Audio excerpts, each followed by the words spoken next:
everybody, welcome back to our YouTube channel. Today in this video I am talking about KLA Corp stock. In this video we talk about stock pros and cons and technical analysis and latest news about it. Stock is trading at $455.83 with 1.24% negative in a day.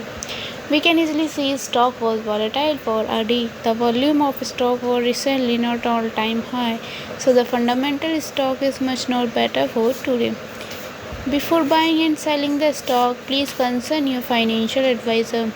Today's video is done. Thanks for watching. Please subscribe my YouTube channel and like the video, and also comment all related queries.